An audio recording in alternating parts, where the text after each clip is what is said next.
Welcome, you have reached review time with Imperial, and today's review will be Five Nights at Freddy's.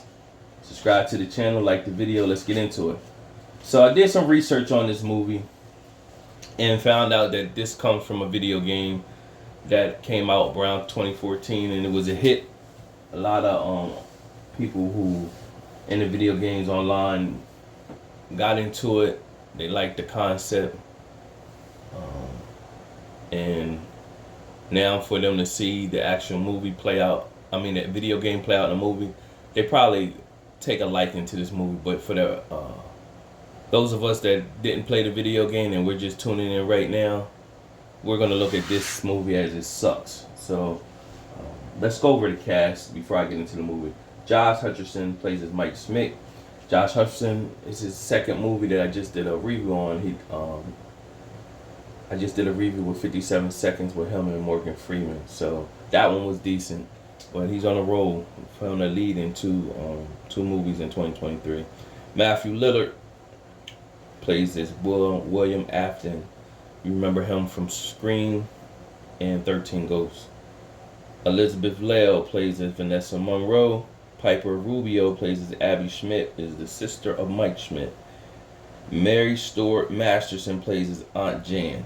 And that's pretty much the cast. Now let's get into it. Now you have, growing up, if you're from the 80s, you grow up going to showbiz.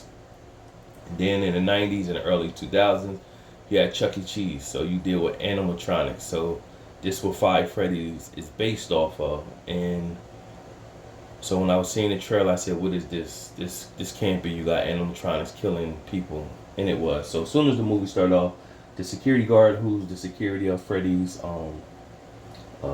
Freddy Fazbear Pizza, he gets killed. He's out of here. Then it goes to Mike. He's at the mall. He's a security guard at the mall.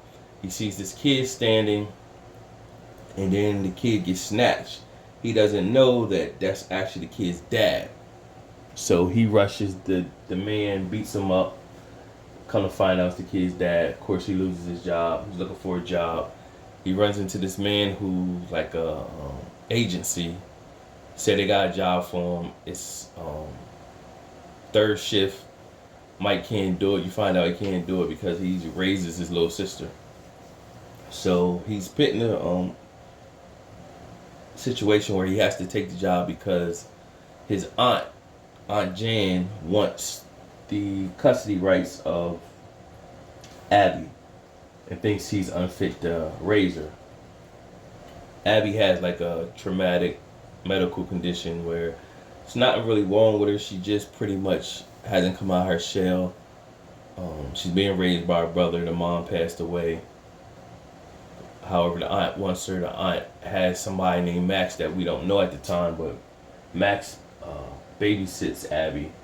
And come to find out, you find out that she's actually being hired by the aunt to find out information on Mike so that she could get him to win in custody. So Mike takes the job. His first night there, he meets a police officer by the name of Vanessa, comes in and pretty much says she knows her way around inside the place. She comes off real weird, so you know it's more to her. And Mike has these dreams at night. Now, he has these dreams revisiting when he was little.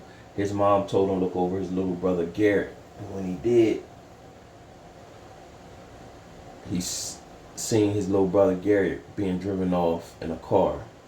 And he always felt he missed something. How did he miss something? Something he's not remembering. And so his little brother was kidnapped, never to be found. So when you're going through all these, the Five Freddy's, you see the animatronics or whatever. So his little sister, she's kind of like weirded out, but she's drawing a bunch of pictures or whatever. So she's real connected to her brother. She just is in her shell. So he's trying his best, but it ain't. It comes up. He feels like he's coming up empty.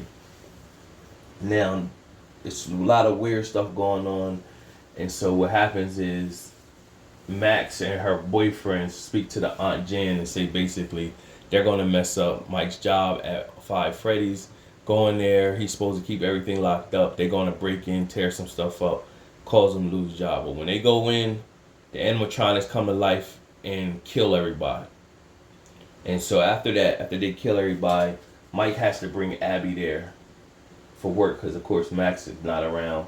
She's dead to watch her. So he brings her to work, and while he fell asleep, she get up and walk around. And, of course, she meets the animatronics, know all their names, and they're talking to her and they're reacting to her. So he's looking at this as weird. So nevertheless, he eventually speaks to Vanessa. Vanessa tells him she already knew that the animatronics are ghosts. And when he was falling asleep, he kept seeing these kids in his dream. And so the kids in his dream is the animatronics. Now you find out that the animatronics is led by a yellow animatronic, a yellow bunny. And you find out that that yellow bunny's name is William Afton, which is actually Vanessa, the cop's father. So he asks, of course, Mike, like, you knew he killed my brother? And he was pretty much like, she was like, no, not at first. And then you find out that William Afton is the guy who was running the agency that hired Mike. And so at the end, it's this big showdown. They want Abby's soul to make her one of the animatronics. So the animatronics don't know that William Afton was the one who killed them. So Mike told his little sister Abby, hey, go and draw a picture to show them what he actually did. So when they did, all the animatronics turned on William Afton and pretty much, I want to say killed him, but shut him down. Because at the end, in the post-credit scene, one of the boys that was the lead ghost, their bodies would, the body of the ghost will come out of the animatronic, and it came out and it seen the yellow bunny, William Afton, and shut him and closed him in his room, but he was still running like he was still alive. So the movie is ridiculous. I can see where people who watch the video game might be interested and like the movie. But anybody that's just watching it, look at this movie as being ridiculous. And William, what is his name? Mike and Abby live at the end. William Afton did stab his daughter, Vanessa. However, Mike helped her, and then she got her to the hospital. So she was in recovery. Mike went to go see her. Pretty much he thanked her. And but they leave a cliffhanger to show that it could be a part 2, depending on, I guess, how much viewership it gets. It's on Peacock. If you got access to Peacock, I think it might even showed up in the theater somewhere. But if you got access to Peacock, watch it. If you bored, other than that, don't waste your time. It's a ridiculous movie. Out of my 4-star rating system, I'm gonna give this movie a 1.5 out of 4 stars. I can see somebody going lower, 1 out of 4 stars. I can see somebody going higher if they watch the video game and they like, oh, this is, hey, you don't know what you're talking about. This is a good video game and stuff like that. So other than that, don't waste your time. Subscribe to the channel, like the video. Till next time.